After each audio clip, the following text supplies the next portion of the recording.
Please stand. Masaya nating ipaghanda ang pagdating ng manunubos, tagapagligtas natin. Tuwiri mga landas, mga alitan ay tapusin, sapagkat si Kristo'y darating.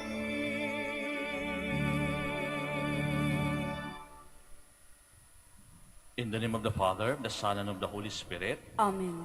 the grace of our Lord Jesus Christ and the love of God, and the fellowship of the Holy Spirit be with you all. And with your spirit. Today we are celebrating the memorial of Saint Lucy, Virgin and Martyr. My dear brothers and sisters, let us acknowledge our sins and so prepare ourselves to celebrate the sacred mysteries. I confess to Almighty God and to you, my brothers and sisters, that I have greatly sinned in my thoughts and in my words, in what I have done and in what I have failed to do, through my fault, through my most grievous fault. Therefore I ask the Blessed Mary, ever Virgin, all the angels and saints, and you, my brothers and sisters, to pray for me to the Lord our God.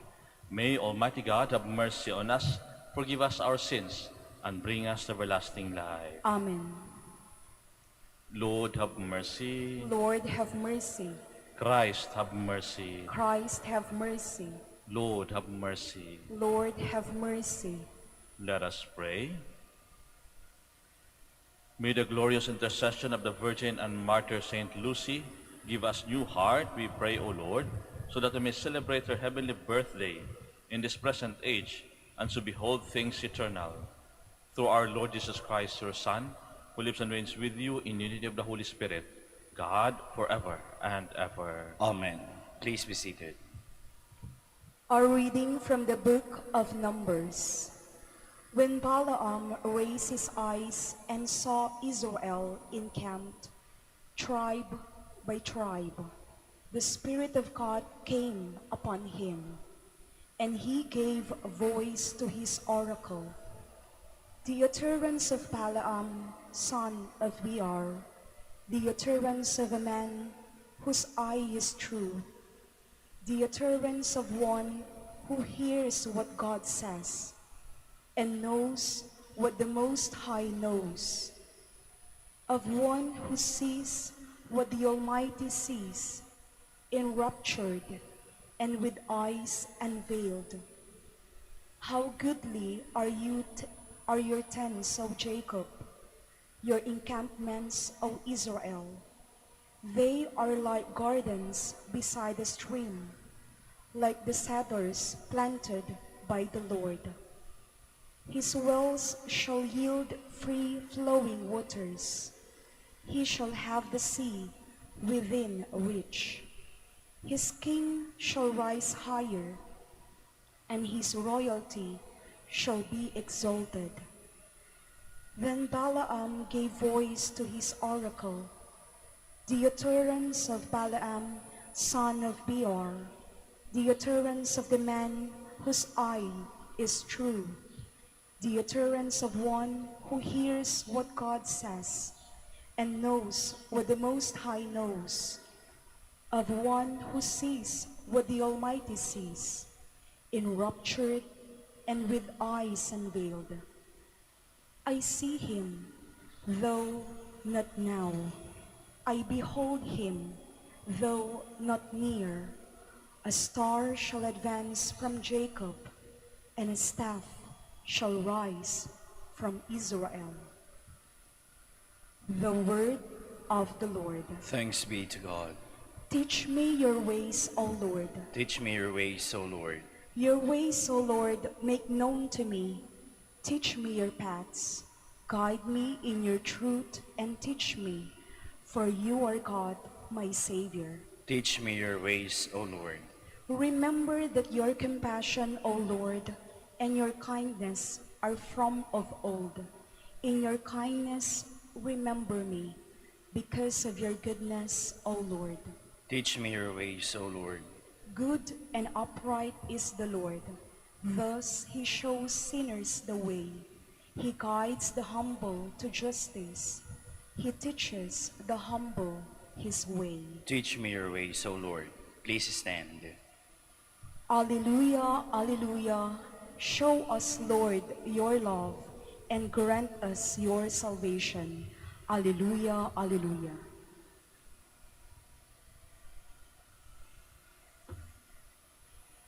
The Lord be with you. And with your spirit. A reading from the Holy Gospel according to Matthew. Glory to you, O Lord. When Jesus had come into the temple area, the chief priests and the elders of the people approached him as he was teaching and said, "By what authority are you doing these things? And who gave you this authority?"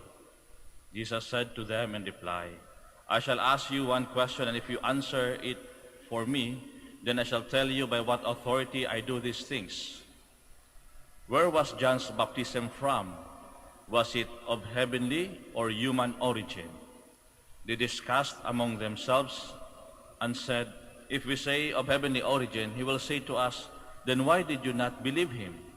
But if we say of human origin, we fear the crowd, for they all regard John as a prophet." So they said to Jesus in reply, "We do not know." He himself said to them, "Neither shall I tell you by what authority I do these things." My dear brothers and sisters, the Gospel of the Lord. Praise to you, Lord Jesus Christ. Please be seated. Magandang umaga po sa inyong lahat at welcome po sa Minor Basilica ng Our Lady of the Rosary of Manaoag. Madalas nating marinig kapag may mga tao na nagpa-flaunt ng kanilang authority, yung sinasabing, "Hindi mo ba ako kilala? Hindi mo pala ako kilala?" Maraming ganyan kapag ang nasa isipan nila ay yung power tripping.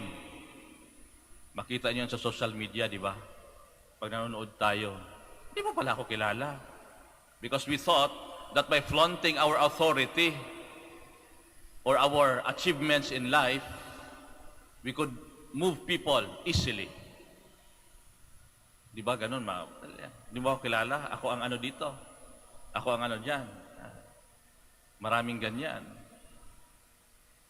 At kung minsan doon mo rin makilala, sabi nga, kung gusto mo rin makilala ang isang tao, bigyan mo sila ng kapangyarihan, authority, and you will know them. Isang beses, nung nasan ako sa Jensan, pagka umaga, wala akong minsan magginagawa, minsan nag-gardening. So, minsan ang damit ko doon, naka-shorts lang, naka-t-shirt na puti.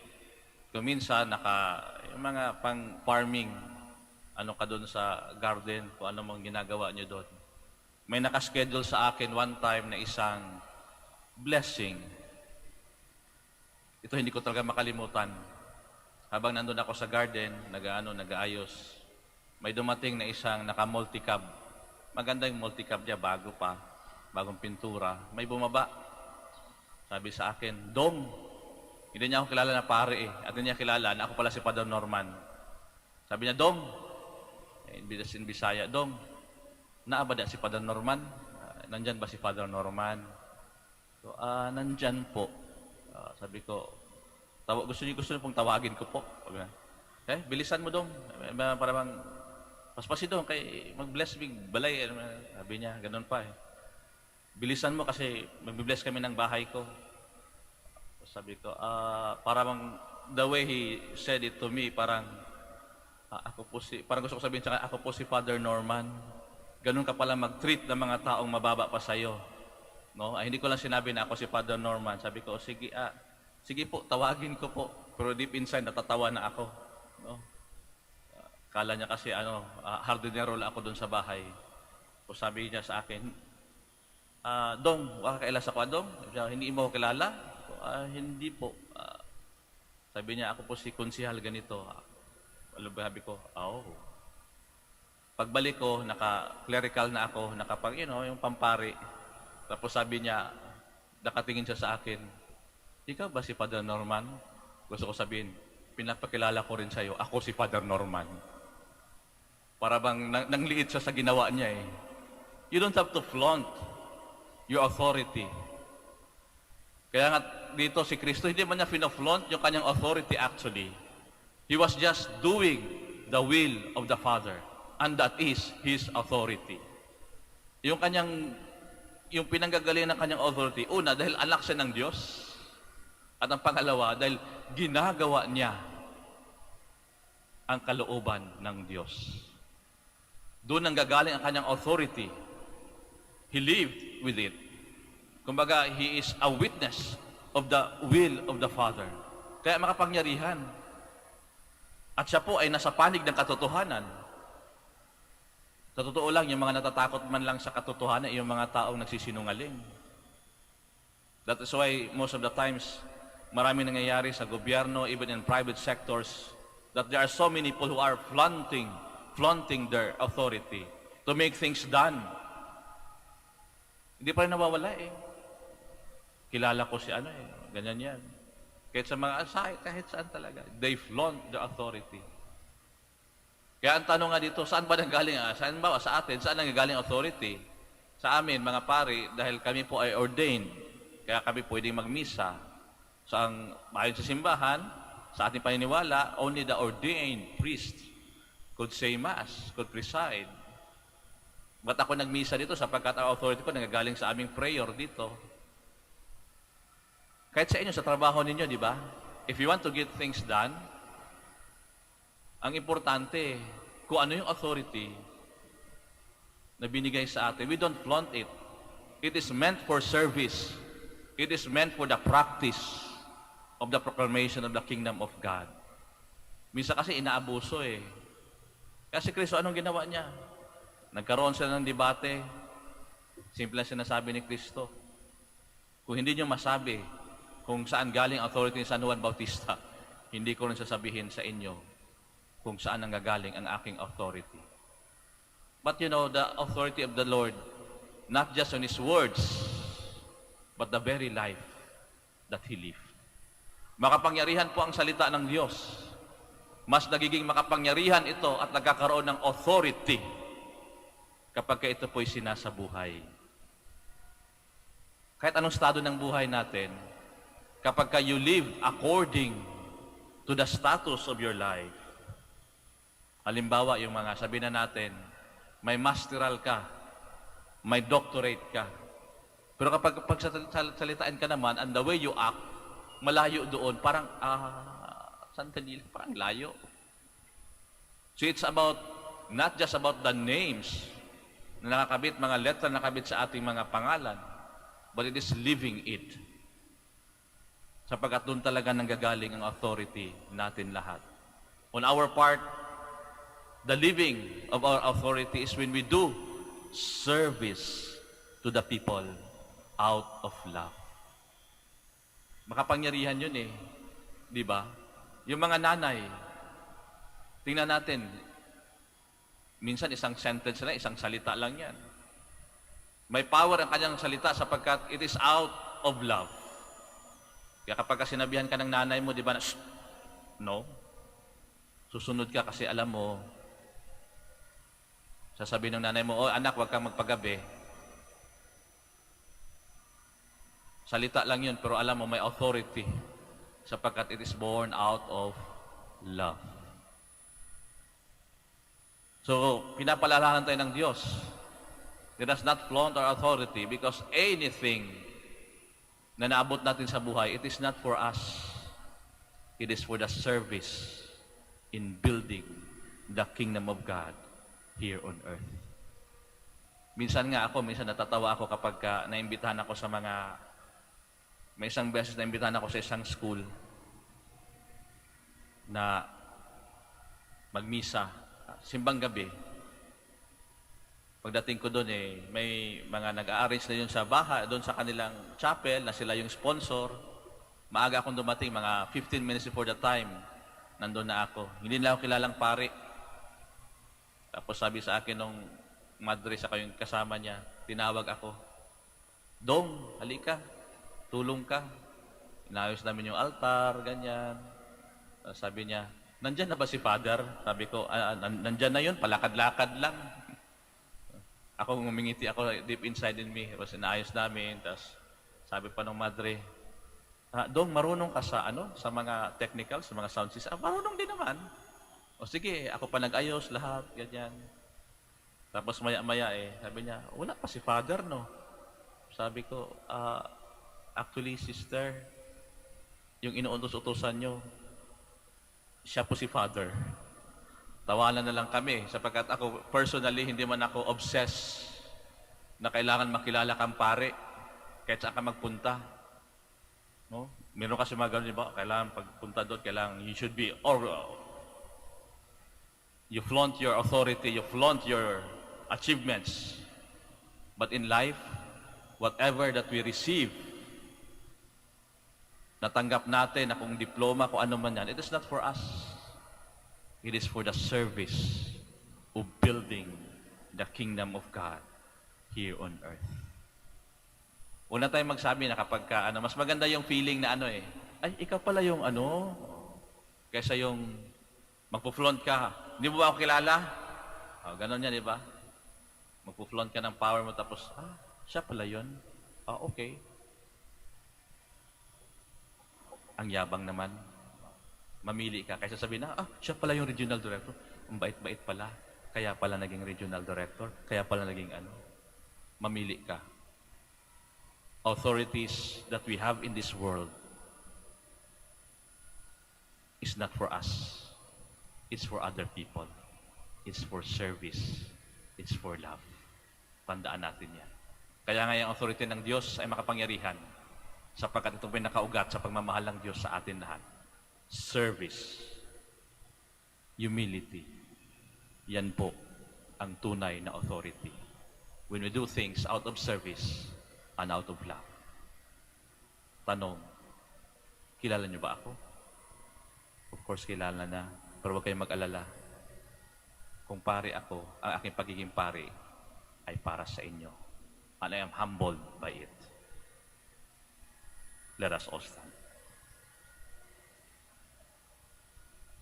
In prayer, we now approach God the Father who has power and authority over all things and unload the burden that weighs us down.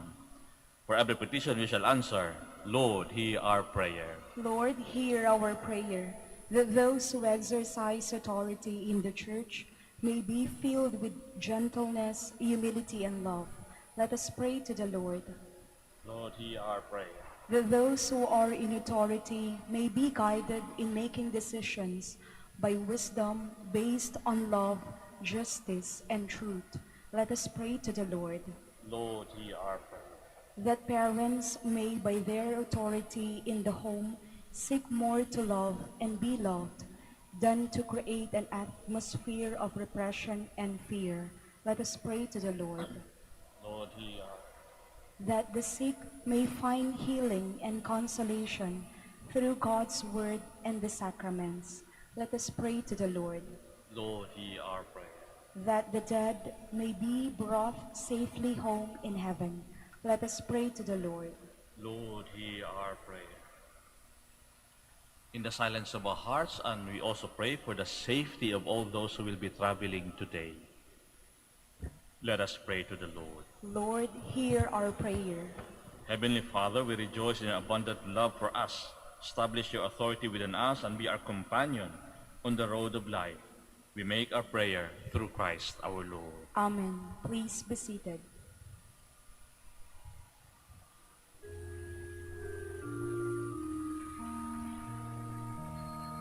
Panginoon, aming handog ang tinapay at alak-alay ng bayang umaasa sa pagdating mo.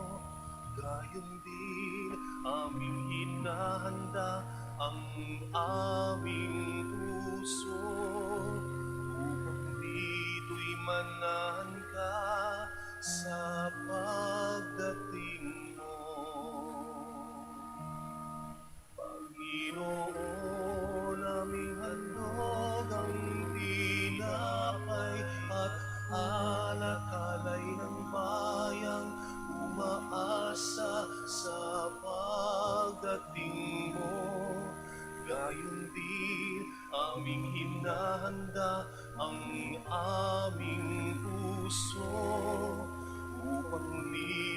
manahan ka sa pagdating mo. Please stand. Pray, my dear brothers and sisters, that my sacrifice and yours will be acceptable to God, the Almighty Father. May the Lord accept the sacrifice at your hands for the praise and glory of his name, for our good and the good of all his holy church.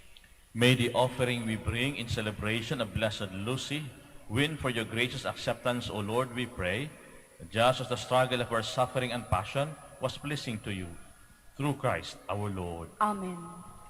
The Lord be with you. And with your spirit, Lift up your hearts. we'll lift them up to the Lord. Let us give thanks to the Lord our God. It is right and just. It is truly right and just our duty and our salvation, always and everywhere to give you thanks, Lord, Holy Father, Almighty and eternal God. For you are glorified when your saints are praised. Their very sufferings are but wonders of your might. In your mercy, you give ardor to their faith. To their endurance you grant firm resolve. And in their struggle the victory is yours, through Christ our Lord. Therefore, all creatures of heaven and earth sing a new song in adoration, and we, with all the hosts of angels, cry out, and without end we acclaim.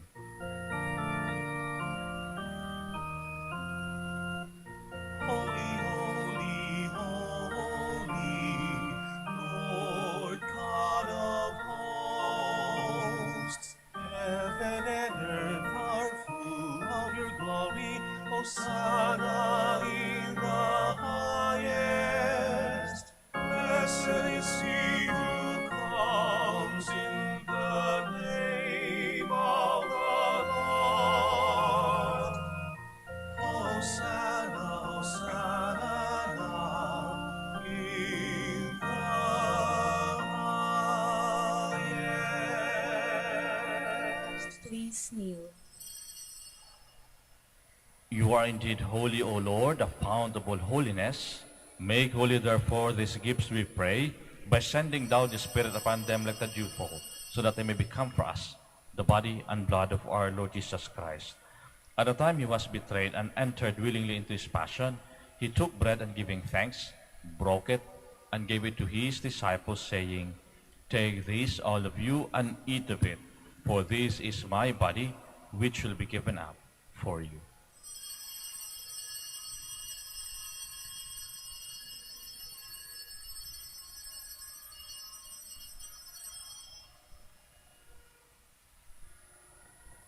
In a similar way, when supper was ended, he took the chalice, and once more giving thanks, he gave it to his disciples, saying, Take this, all of you, and drink from it, for this is the chalice of my blood, the blood of the new and eternal covenant, which will be poured out for you and for many, for the forgiveness of sins. Do this in memory of me.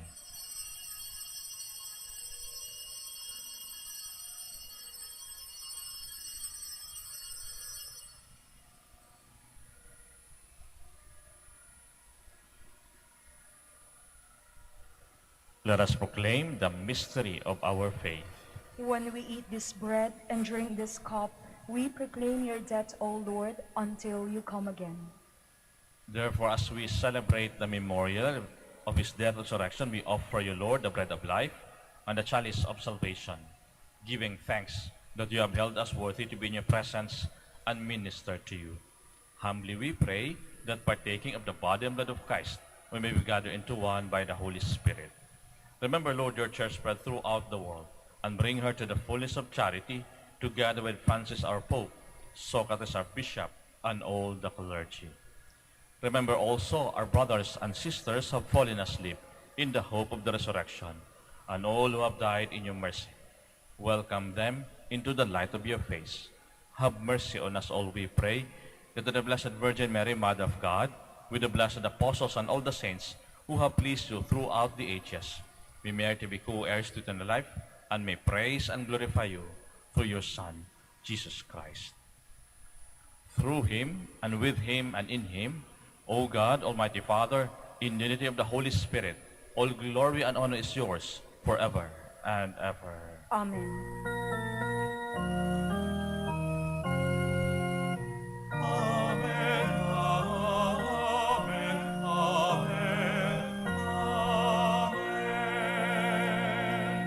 Please stand. At the Savior's command, and formed by divine teaching, we dare to say,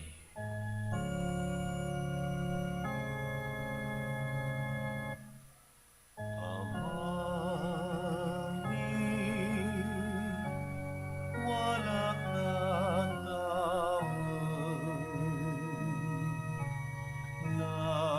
nagalanso, ngaran mo, unsakit si kami, panarian mo, puno ay linawang jatali.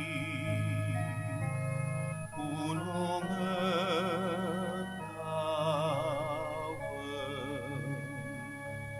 sa ikanan nilinagaw-agaw, itermot si kami naguhaya. Tanpandian mo'y kasalanan mi, punong laban naman dili, kasalanay ng kasalanan, at si kami tanhag mo kami, iterret tukso, ilaban mo kami, maukas. Deliver us, Lord, we pray, from every evil. Graciously grant peace in our days, that by the help of your mercy, we may be always free from sin and safe from all distress, as we await the blessed hope and the coming of our Savior, Jesus Christ. For the kingdom, the power, and the glory are yours, now and forever. Lord Jesus Christ, who said to the apostles, "Peace I leave you, my peace I give you," look not on our sins, but on the faith of your church, and graciously grant her peace and unity in accordance with your will, who live and reign forever and ever. Amen. The peace of the Lord be with you always. And with your spirit. Now let us offer each other the sign of peace. Peace be with you. Lamb of God, you take away the sins of the world, have mercy on us. Lamb of God, you take away the sins of the world, have mercy on us. Lamb of God, you take away the sins of the world, grant us peace. Please kneel.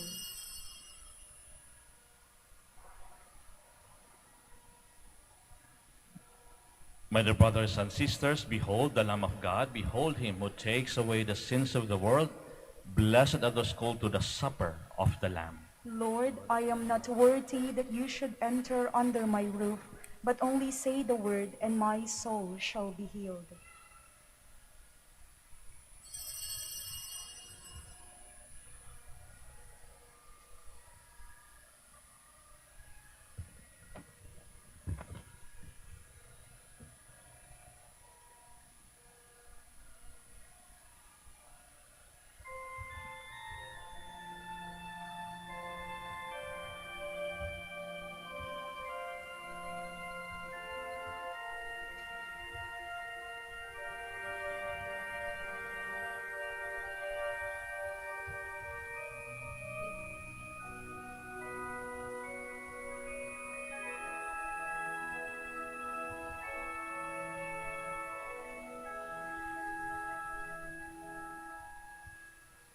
Kay gulo ng mundo, hirap sa kuna at lungkot, kaya't sama-sama tayong manalangin dahil darating na ang Pasko. Panginoon, halina, pumarito ka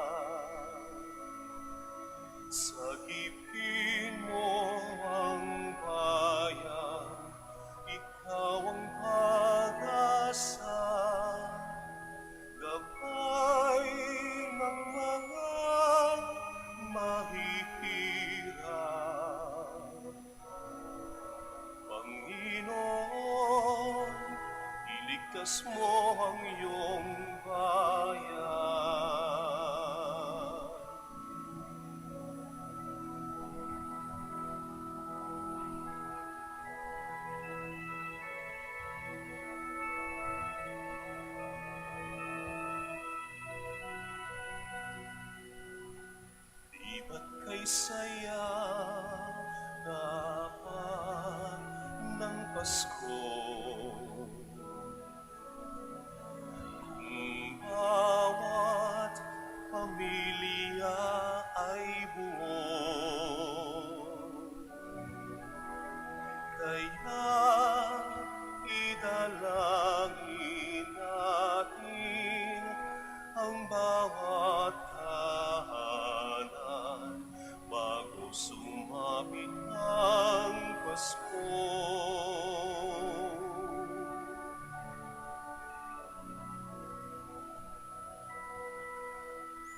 Panginoon, halina't umarito ka. Sagipin mo ang bayan, ikaw ang pag-asa. Gabay ng mga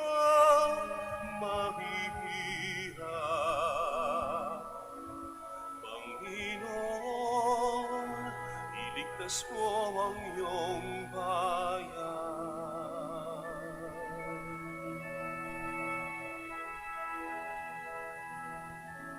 Di ba't kay saya dapat ng Pasko?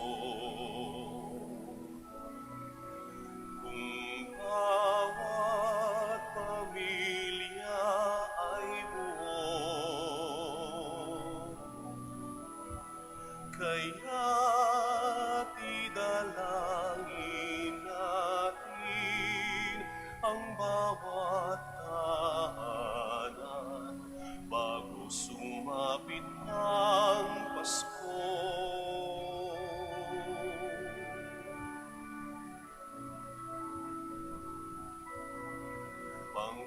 Panginoon, halina't umarito ka. Sagipin mo ang bayan, ikaw ang pag-asa. Gabay ng mga mahihirap. Panginoon, iligtas mo ang iyong bayan.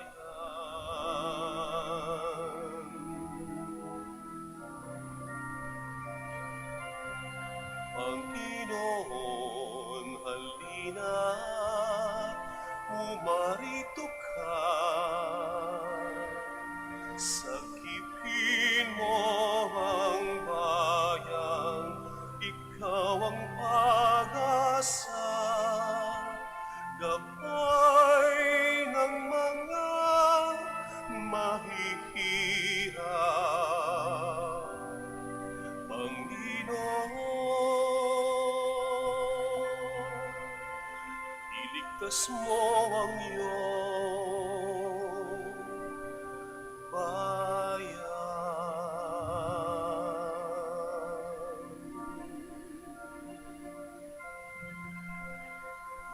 Please kneel for the prayer for the elections. Let us pray that the forthcoming national and local elections may truly reflect the will of the Lord who guides the destinies of nations. Let us pray together, deliver us, Lord, Deliver us, Lord. from coercion, intimidation, violence, and terrorism, Deliver us, Lord. from dishonesty, lies, and all distortion of truth, Deliver us, Lord. from bribery, graft, and all conspiracy for fraud, Deliver us, Lord. from gullibility to the deceptive and blindness of perspective, Deliver us, Lord. from threats, intimidation, and perverse language. Deliver us, Lord. Let us pray together, hear us, Lord, Hear us, Lord. that conscience may always be our ultimate norm, Hear us, Lord. that the common good may always be our highest goal, Hear us, Lord. that human dignity may be respected all the time, Hear us, Lord. that the poor and the weak may always have the priority, Hear us, Lord. that care for creation may never be ignored, Hear us, Lord. that solidarity may guide the path of peace and development, Hear us, Lord. that genuine fear of God and love of neighbors may guide those who seek public office. Hear us, Lord. Let us pray. Shepherd of souls and Savior of the nations, politics is your gift to us, a call to serve others and grow in holiness. Guide our politics as you guide our lives. May our political engagement for voters and candidates bring glory to your loving name and help us grow in holiness forever and ever. Amen. Please stand. Let us pray. O God, who bestowed on Blessed Lucy a crown among the saints for her twofold triumph of virginity and martyrdom, grant, we pray, through the power of this sacrament, that bravely overcoming every evil, we may attain the glory of heaven, through Christ our Lord. Amen. The Lord be with you, And with your spirit. and may Almighty God bless you, the Father, the Son, the Holy Spirit. Amen. The Mass is ended. We go in peace. Thanks be to God. We shall now have the prayer for the blessing of the sick, and afterwards we pray for the blessing of the rosaries and other religious articles and images. Our help is in the name of the Lord. Who made heaven and earth. God, our Almighty Father, by your blessing you give us strength and support in our frailty. Turn with kindness toward our sick brothers and sisters. Free them of all illness and restore them to good health, through the intercession of Our Lady of the Rosary Manaoag, so that in the sure knowledge of your goodness, they will gratefully bless your holy name. We ask this through Christ our Lord. Amen. We shall now bless your rosaries and religious articles. In memory of the mysteries of the life, death, and resurrection of our Lord Jesus Christ, and to the honor and glory of the Blessed Virgin Mary, Mother of Christ, Mother of the Church, Our Lady of the Rosary Manaoag, may these rosaries, images, candles, oil, and other religious articles be blessed and made holy in the name of the Father, and of the Son, and of the Holy Spirit. Amen. Amen.